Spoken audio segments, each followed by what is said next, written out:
सो कैसे हैं आप सब। आज हम बात करेंगे कैश बुक के बारे में। पिछली जो हमारी वीडियो थी उसके अंदर हमने स्टडी किया था सब्सिडरी बुक क्या होती है। वैसे हमने सब्सिडरी बुक के अंदर भी टाइप्स ऑफ सब्सिडरी बुक के अंदर कैश बुक को स्टडी किया था, उसके टाइप्स को भी स्टडी किया था। बट क्या है कि आपके सिलेबस के अंदर अलग से कैश बुक को दिया गया है, तो अलग से दिया गया तो मैंने सोचा कि आपको अलग से थोड़ी सी और ज़्यादा डिटेल कैश बुक के बारे में बताऊँ। और ज़्यादा डिटेल में हम कैश बुक को समझ लेते हैं जब अलग से टॉपिक दिया गया है तो ठीक है। तो पिछली जो हमारी वीडियो थी उसके अंदर हमने सब्सिडी बुक को कवर किया था, तो अगर आपने वो वीडियो नहीं देखी है तो जो उसका लिंक है वो डिस्क्रिप्शन में है, आप लोग जाके चेक कर सकते हैं। अब हम स्टडी करते हैं cash book in accounting. Cash book is a financial journal that compress cash receipt as well as the disbursement. It includes bank deposit and withdrawals and is one of the main areas where business record all and any cash related transaction. The entries are normally divided into cash payments as well as receipts. Additionally, this is posted in the company's general ledger. In most cases, a cash book is a subsidiary of a general ledger. This is also a much faster way of communication. देखो cash book हमें एक चीज़ तो नाम से ही समझ आनी चाहिए। Cash book मतलब कैश से रिलेटेड जो भी ट्रांजेक्शन होंगी वो उसके अंदर रिकॉर्ड की जाएंगी। कैश बुक के अंदर क्या होता है, फाइनेंशियल जो भी ट्रांजेक्शन्स होते हैं, कैश से रिलेटेड रिसिप्ट्स हैं, कुछ भी है, तो वो सब चीज़ें कैश से रिलेटेड उसके अंदर रिकॉर्ड की जाएंगी। इसके अंदर सारी कैश रिलेटेड ट्रांजेक्शन्स रिकॉर्ड की जाती हैं। कैश का कितना इनफ्लो हुआ है, कितना आउटफ्लो हुआ है ना। इनफ्लो का मतलब कि कैश हमारे पास कितना आया है, कितना हमारे पास कैश गया है। आउटफ्लो को रिकॉर्ड किया जाता है कैश बुक के अंदर। इन most cases cash book is a subsidiary of general ledger. जैसे मैंने आपको बताया सब्सिडरी बुक के टाइप्स में आते हैं कैश बुक, और इसको हम फास्टर वे ऑफ कम्युनिकेशन भी बोलते हैं। Importance of cash book in accounting process. There are certain important aspects of a cash book that you must be aware of while you maintain the cash book in your accounting system. Some of the key factors that you must know here from your counterpart as are as follows. देखो बहुत से important है cash book के। Cash book हमें cash को maintain करने में help करता है, कैश के इनफ्लो आउटफ्लो को मेंटेन करने में हेल्प करता है। तो कुछ इंपॉर्टेंस में दी गई हैं। First for centralised record of cash transaction. Cash book acts as a single record for all cash outflow and inflow. It simplify all the cash management. However, it reduce the need of maintain separate bank and cash ledgers. However, it form an essential part of bookkeeping in accounts. देखो बहुत एक essential part होता है cash book bookkeeping in accounts के अंदर। Cash book जो है वो एक सिंगल रिकॉर्ड होता है, मतलब कि आपको अलग अलग रिकॉर्ड्स नहीं करने हैं। आप सिर्फ कैश बुक के अंदर रिकॉर्ड करो कि भाई कैश कितना आया कितना गया है। तो कैश के इनफ्लो आउटफ्लो को सिंप्लीफाई करने के लिए, एक इजी तरीके से आपको बताने के लिए कि भाई इतना इतना कैश हमारे पास आया है, इतना इतना कैश हमारे पास गया है, तो उसके लिए कैश बुक बहुत ज़्यादा इफेक्टिव रहती है। Time cash position. Whenever you maintain the cash and bank balance, that maintaining the cash and bank balance become easier. Thus it help in a maintain an effective liquidity balance to and maintaining sufficient fund for maintaining daily operations. जब आप maintain करते हैं cash और bank balance को, cash bank balance को easily maintain कर पाते हैं, क्योंकि आप ईजिली कैश जो भी कैश इनफ्लो हुआ है आउटफ्लो हुआ वो सब चीज़ें आप मेंटेन करें कैश बुक के अंदर, तो ईजिली चीज़ें मेंटेन हो जाती है। और ये हेल्प करते हैं हमें बताने के लिए कि हमारे पास कंपनी के पास अभी लिक्विडिटी कितनी है, कितना कैश हमारे पास अवेलेबल है, और सब चीज़ों को बैलेंस करने के लिए और डेली के ऑपरेशंस को मेंटेन करने के लिए। जब हमारे पास हमें ये पता होगा हमारी कैश की कंडीशन कैसी है, कैश का कितना आउटफ्लो इनफ्लो हो रहा है, तो हम ईजिली डेली के ऑपरेशंस को मेंटेन कर पाएंगे।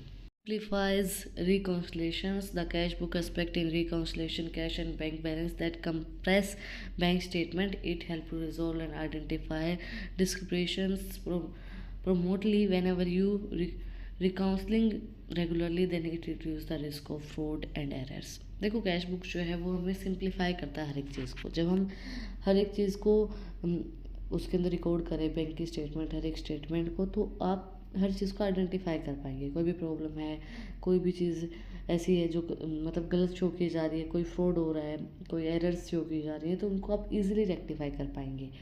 Facilitates busting and cash flow system with detailed record of cash outflow and inflow. The business can easily analyze all spending patterns. In most cases, it helps to prepare accurate budget by ensuring funds are available for all future expenses. देखो, जब आपको पता है कि आपके for example आपके घर की बात करें हम, आपके घर में आपको पता है कैश का कितना आउटफ्लो होता है, कितना इनफ्लो होता है। भाई आपके घर में आपको पता है कितना खर्चा हो रहा है, कितना आपके घर में पैसे आ रहे हैं, आपके घर में कितनी तो इनकम है और कितना आपके घर में खर्चा हो रहा है, तो वो सब चीज़ें आपको पता है। तो जब वो सब चीज़ें आपको पता है तो आप पता लगा सकते हो कि आगे फ्यूचर में आप कितने दिन तक काम चला सकते हो, या कितने दिन तक इन पैसों से आपका काम चल जाएगा। कि भैया आपको ये पता है डेली के खर्चा इतना होता है, हमारा डेली ऑपरेशंस इस तरीके से होते हैं हमारे डेली के। भाई घर में दूध दही जो भी चीज़ें आती हैं तो डेली का खर्चा है वो। तो फ्यूचर में आप बता सकते हो ना कि भाई कितने दिन तक आप चला सकते हो। उसी तरीके से जब आपको कंपनी के अंदर कैश के इनफ्लो आउटफ्लो का पता चल जाएगा कि भाई इतना इतना खर्चा हमारा होता है, एक्सपेंसेस हमारे पास इतने हैं और इतना हमारा इनकम होती है, और उसके अकॉर्डिंगली फिर आप बजट को प्रिपेयर कर लोगे कि भाई आगे का बजट हमें इतना चाहिए, क्योंकि इतना तो हमारे अभी लग रहा है, उसके अकॉर्डिंगली हमें आगे भी पैसा चाहिए इतना। और ईज़िली आप अपने खर्चे को मेंटेन कर पाओगे, फ्यूचर को सेव कर पाओगे, और फ्यूचर के अकॉर्डिंगली आप अपनी इन्वेस्टमेंट्स भी कर पाएंगे। Ensure the higher level of accuracy in financial reporting. The cash book in accounting is generally a part of double entry accounting system, as it ensures all transactions are recorded in a balanced and accurate way. This improve the reliability of the financial statement. Cash book जो है accounting के अंदर वो double entry system, जो हमारे double accounting entry accounting system होता है उसका पार्ट होता है, और ये हमें बताता है कि जो भी हमारी ट्रांजेक्शन रिकॉर्ड की गई हैं वो बैलेंस है, सही तरीके से की गई हैं। जब आपको पता है कि भाई आपकी जो भी ट्रांजेक्शन है सही तरीके से रिकॉर्ड की है, तो ज़्यादा अच्छे से आप फाइनेंशियल स्टेटमेंट को प्रिपेयर कर पाएंगे, और वो चीज़ें जो आपकी फाइनेंशियल स्टेटमेंट है वो भी इम्प्रूव होगी, रिलायबल रहेगी। डिसएडवांटेजेस क्या रहेंगी कैश बुक की? Along with the advantages, there are several disadvantages of cash book. Some of the key disadvantages of cash book are as follows: having limited scope. It only record all cash as well as bank transaction, and it exclude credit transaction. Thus, it makes it insufficient of complete financial overview. Cash book in accounting form an essential part of cash book transactions for a better overview. देखो simple सी चीज़ है, cash book जो होती है वो cash और bank की सारी transaction को रिकॉर्ड करती है, बट क्रेडिट ट्रांजेक्शन्स तो रह गई ना, तो फिर आपको पूरी जो फाइनेंशियल स्टेटमेंट है, पूरी जो फाइनेंशियल पोजीशन है वो तो पता नहीं लगी। तो कैश बुक के लिमिटेड स्कोप होते हैं, आपको सिर्फ कैश और बैंक के बारे में बताएगी, आपकी क्रेडिट ट्रांजेक्शन्स क्या है उनके बारे में नहीं पता चलेगा आपको, तो फाइनेंशियल स्टेटमेंट आपकी इनएफिशिएंट रहेगी। Time consuming for manual entry, it compress consistency and detail update, as it can be time incentive for the detailed business volume of transaction. You should ensure that you follow the accurate correct solution that assist you in meeting your needs. Additionally, the chances of errors increase in the manual entries. देखो जब भी detail में आप चीज़ें update करेंगे, detail करेंगे हर एक चीज़ का, भाई कितना आउटफ्लो है कितना इनफ्लो हो रहा है, डिटेल में चीज़ें करोगे तो टाइम कंज्यूमिंग ऑटोमेटिकली वो ट्रांजेक्शन्स हो जाएंगी। और जब बड़ा बिजनेस है तो बड़े बिजनेस के अंदर बहुत सी ट्रांजेक्शन्स होती हैं, और उन ट्रांजेक्शन को रिकॉर्ड करने में जब आप मैनुअल एंट्री करोगे तो एरर्स भी होंगी और टाइम कंज्यूमिंग भी होंगी। Risk of errors: in most cases, cash book in accounting include manual entries at increase the risk of duplication, miscalculation, and omission. This is also an substitutional to fraud and intentional manipulations. देखो बहुत ज़्यादा risk रहता है error होने का, क्योंकि cash book के अंदर अकाउंटिंग जो है वो मैनुअल एंट्रीज करती है। मैनुअल एंट्रीज हो गई तो भाई रिस्क है डुप्लीकेशन का या फिर मिस कैलकुलेशन का। जब हम खुद से कैलकुलेशन करते हैं तो कई बार हमसे गलती हो जाती है ना। कितना ही बड़ा मैथ का चैम्पियन हो, बट गलतियाँ हर इंसान से होती हैं, हम भी ह्यूमन बीइंग हैं। हमारा फॉर एग्जांपल हमारा दिमाग कहीं और जा रहा है और हम कैलकुलेशन कर रहे हैं तो गलतियाँ हो जाती है, तो फ्रॉड होने के चांसेस हैं। Difficulty in detecting frauds: cash book is not at all error free. Cash book ये नहीं है कि उसके अंदर एरर फ्री है, कुछ भी एरर नहीं है। It can not provide you with accurate information और data all the time. You can't trace all the accounts reliable and accountable that are critical effective financial management. Difficulty होती हुई fraud को detect करने में, क्योंकि cash book ऐसा नहीं है कि एरर फ्री है, मैनुअली चीज़ें होती हैं, तो आपको ये नहीं है कि वो सही टाइम पे सही इन्फॉर्मेशन प्रोवाइड करवा रही है, सही डाटा आपको प्रोवाइड करवा रही है। Then require regular reconciliations. Frequently, reconciliation with the presence of a bank statement is essential to ensure a higher level of accuracy. Sometimes it can be a tedious and complicated to make the process of reconciliation more effective. Cash book forms an essential part of bank reconciliation. देखो, हर बार रिकाउंसलेशन करना, हर बार चीज़ों को check करना थोड़ा सा difficult हो जाता है। डेली बेसिस पे कोई भी काम करना थोड़ा सा डिफिकल्ट होता है। तो वो जो चीज़ें होती हैं, तो वो अगर आप रिकाउंसलेशन डेली बेसिस पे करोगे तभी हायर एक्यूरेसी आएगी, नहीं तो हायर एक्यूरेसी नहीं आएगी कैश बुक के अंदर। तो रिकाउंसलेशन को मेंटेन करना कैश बुक के अंदर थोड़ा सा डिफ़िकल्ट है और करना भी ज़रूरी है। अब हम बात करते हैं टाइप्स ऑफ कैश बुक के बारे में। There are commonly 4 type of cash book that should be will aware of some of the common types that you must know from you and are as follows। वैसे basically 3 ही type की cash book prepare की जाती है, single, double and triple. But एक और special एक cash book होती है, कैश बुक का टाइप होता है जिसको पैटी कैश बुक बोला जाता है।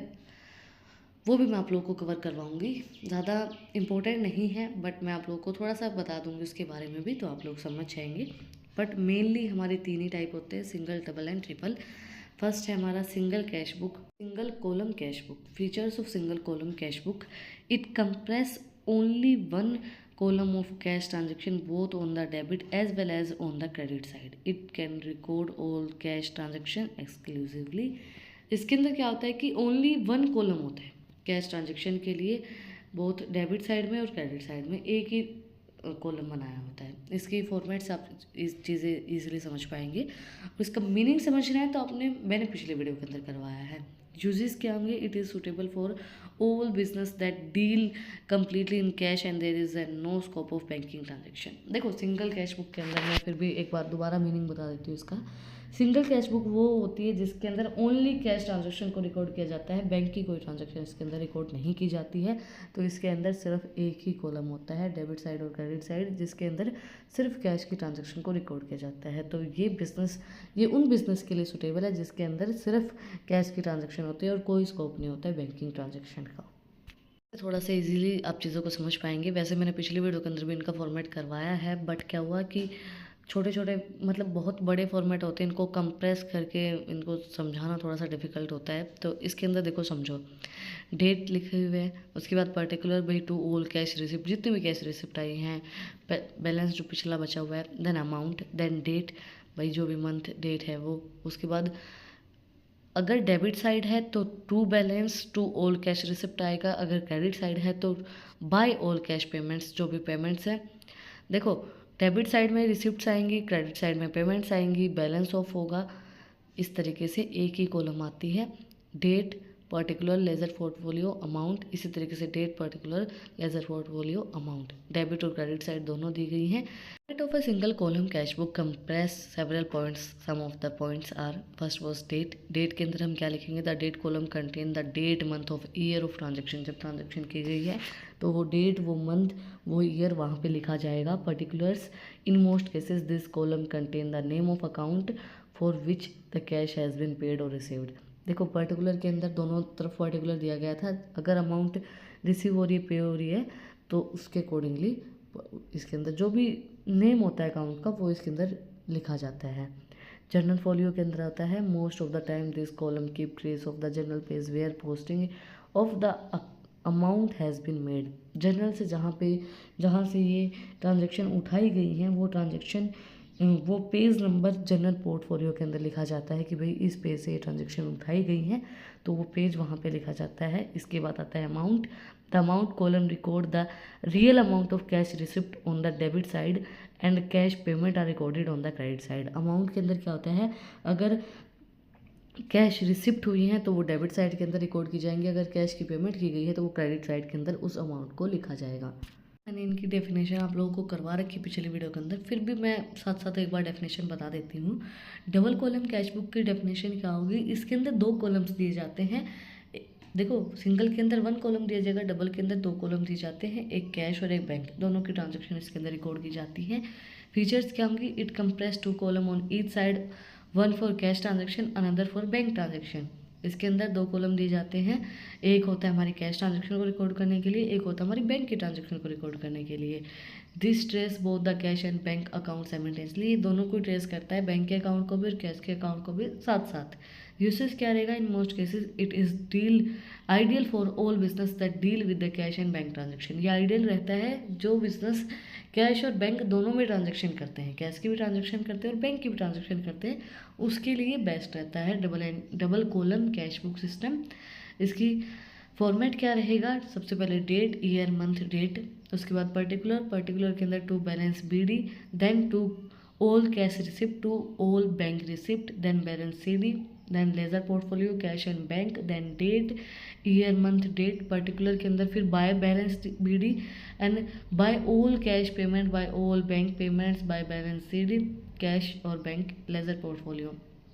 क्रेडिट साइड के अंदर आपकी सारी जो भी रिसिप्ट्स आती हैं बैंक से या कैश, वो सारी रिकॉर्ड की जाएंगी, फिर बैलेंस ऑफ किया जाएगा। और डेबिट साइड के अंदर, क्रेडिट साइड के अंदर हमारी वो ट्रांजेक्शन रिकॉर्ड की जाएंगी जो सारी पेमेंट्स हमने की हैं, by balance BD, by all cash payment, by all bank payments, by balance CD। जो भी हमारी पेमेंट्स की गई है, हमने चाहे कैश पे पेमेंट की है चाहे बैंक से पेमेंट की है, वो सारी हमारे क्रेडिट साइड के अंदर रिकॉर्ड की जाएंगी। और जो रिसिप्ट्स आई हैं हमारी, वो सारी हमारी डेबिट साइड के अंदर रिकॉर्ड की जाएंगी। फॉर्मेट क्या रहेगा डबल एंट्री सिस्टम का, सबसे पहले आएगी date, the column compress with month, year and date of the transaction. जिस डेट के ऊपर वो ट्रांजेक्शन की गई है उसको अंदर मंथ, ईयर और डेट लिखी जाएगी।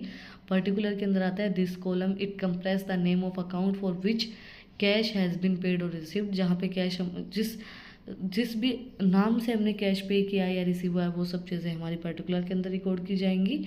टू और बाय करके, टू हमारा डेबिट साइड, बाय हमारा credit side, then cash. In most cases this column keep the trace of ledger journal pages number where all the posting of entry amount has been paid. ये हमारे यहाँ पे miss print हुआ है, यहाँ पे cash नहीं, यहाँ पे जर्नल पोर्टफोलियो आएगा, क्योंकि जर्नल जो पेजेस हैं, पेज नंबर जो है वो पेज नंबर वहाँ पे पोस्ट किया जाता है। देन कैश की ये डेफिनेशन है, this column record the correct amount of cash receipt on the debit side while the cash payment will be displayed on the credit side. ये जो है इसके अंदर अगर हमारे पास कैश रिसिप्ट आई हैं तो वो डेबिट साइड के अंदर आएंगी, अगर हमने कैश की पेमेंट की तो वो हमारी डिस्प्ले की जाएंगी क्रेडिट साइड के अंदर। ये दोनों नाम मिसप्रिंट हुए हैं, वहाँ पे आएगा जनरल फोलियो और यहाँ पे आएगा कैश, इस चीज़ को ध्यान रखना। देन आता है bank, in most cases this column will help to record the amount received on the debit side while payment will be recorded on the credit side.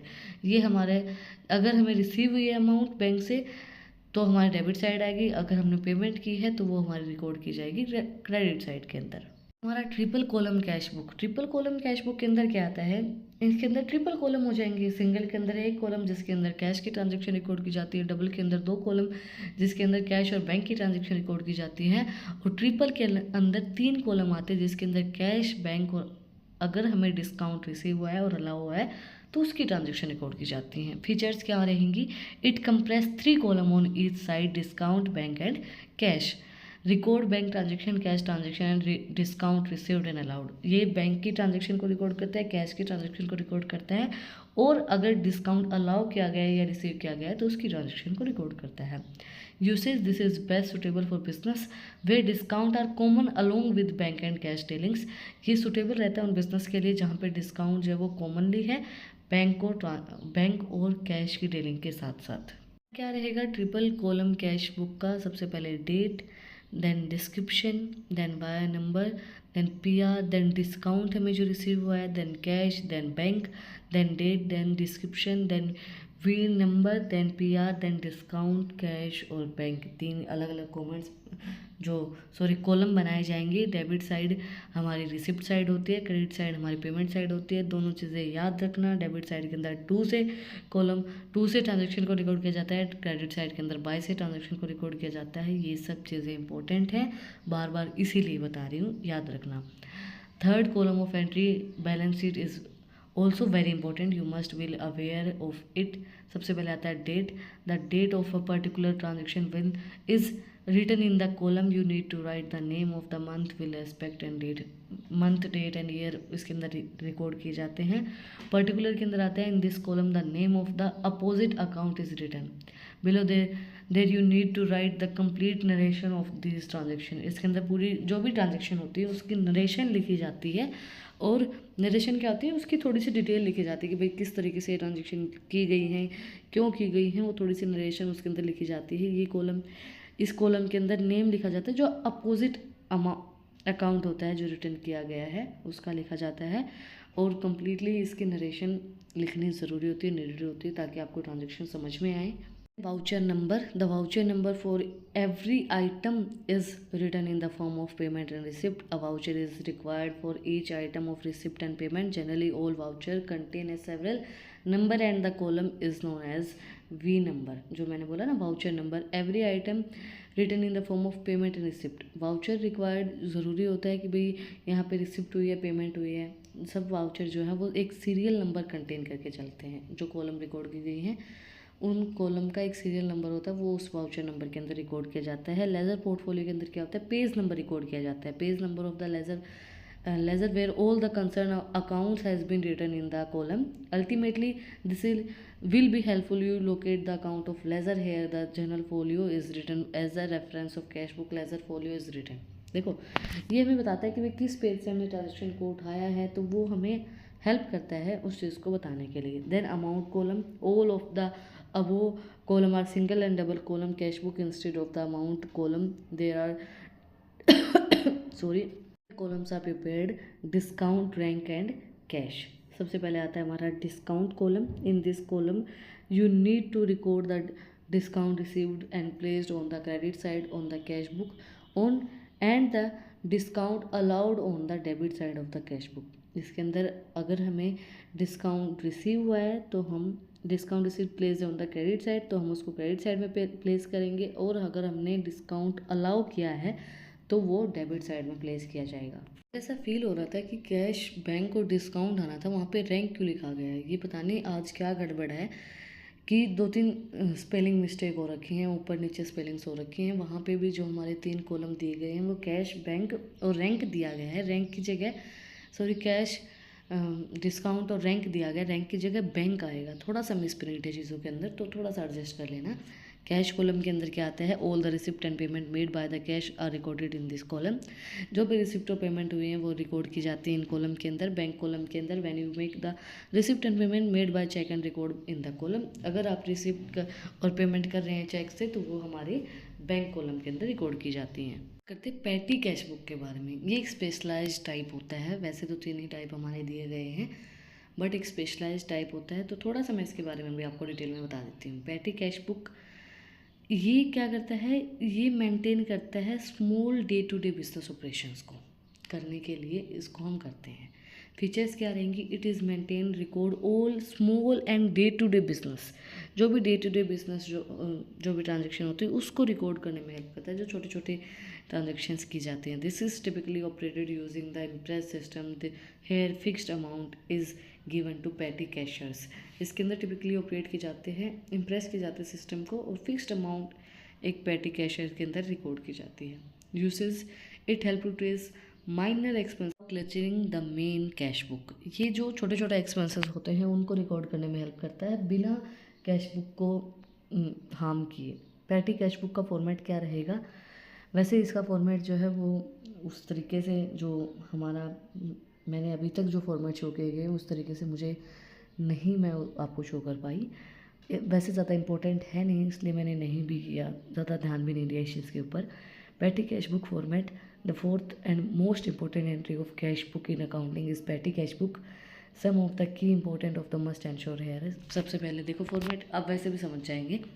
Date, जो भी कॉलम रिकॉर्ड की गई डेट एवरी ट्रांजेक्शन, पर्टिकुलर के अंदर आता है most common cases. It describe the complete mode of all expenses. जो भी एक्सपेंसेस हुए हैं उसका कंप्लीट मोड इसके अंदर डिफाइन किया जाता है। Voucher number, voucher most transactions are recorded with a unique voucher number with the complete verification process. उसके बाद जो भी ट्रांजेक्शन रिकॉर्ड की गई है यूनिक वाउचर नंबर होता है हर एक का, तो वो वेरिफिकेशन प्रोसेस के लिए हेल्पफुल रहता है, तो वाउचर नंबर रिकॉर्ड किया जाता है। Then amount, in most case most of the cases this column record the amount spend on the each transaction. जो भी अमाउंट स्पेंड की गई है तो वो इसके अंदर रिकॉर्ड की जाती है। Then balance, it highlight the running balance on the petty cash funds. ये हाईलाइट करता है जो भी रनिंग बैलेंस चल रहा है पेटी कैश फंड्स का, तो उस चीज़ को हाईलाइट करने में हेल्प करता है। बट मैं इनका डिफरेंस आपको समझाऊंगी, कैश बुक और पेटी कैश बुक के अंदर डिफरेंस क्या होता है, क्या किस चीज़ के लिए ज़्यादा हेल्पफुल रहती है, तो थोड़ा सा आपको चीज़ें और अच्छे से समझ में आ जाएंगी। कैश बुक और पासबुक का भी डिफरेंस मैं आपको बताऊंगी कि कैश बुक और पासबुक में क्या डिफरेंस होता है। वैसे आपके सिलेबस में ये नहीं पूछे गए हैं, बट आप लोगों को आपकी नॉलेज के लिए, या फिर जैसे होता है ना कि सिलेबस में तो एक अकेला कैश बुक लिख रखा है, तो अब क्या पूछा गया क्या नहीं पूछा गया वो चीज़ मैं आपको नहीं बता सकती। तो मैं पूरी डिटेल आपको करवाऊंगी, cash book, passbook, cash book, petty cash book next video के अंदर कवर करेंगे। टुडे आज वीडियो भी बहुत ज़्यादा लंबी हो गई और मेरा गला भी ख़राब था, जो कि आपने बीच बीच में देखा भी होगा। बट आई होप आपको चीज़ें समझ में आई होंगी, कैश बुक समझ में आया होगा, उनके फॉर्मेट समझ में आए होंगे, टाइप समझ में आएंगे, एडवांटेजेस, इंपॉर्टेंस डिसएडवांटेजेस मैंने आपको करवाई हैं। कुछ भी डाउट है, कुछ भी पूछना था कमेंट में पूछ लेना। और अगर आपको इन टॉपिक्स की पीडीएफ चाहिए तो टेलीग्राम चैनल का लिंक भी डिस्क्रिप्शन में है, वहाँ पर जाके आप मुझे फॉलो कर सकते हैं। और भी इंटरेस्टिंग रील्स को देखने के लिए इंस्टाग्राम चैनल का लिंक भी डिस्क्रिप्शन में है, वहाँ पर जाके आप मुझे फॉलो कर सकते हैं। और अगर यहाँ तक वीडियो को देख लिया है तो प्लीज़ सब्सक्राइब बटन पे एक मुक्का मार दो, बेल आइकन प्रेस करो, ताकि जो सबसे पहली अपडेट है वो आप लोग के पास आए। फिर मिलते हैं एक नई वीडियो के साथ, एक नए टॉपिक के साथ। Like share and subscribe. Thank you for watching my video and enjoy your life.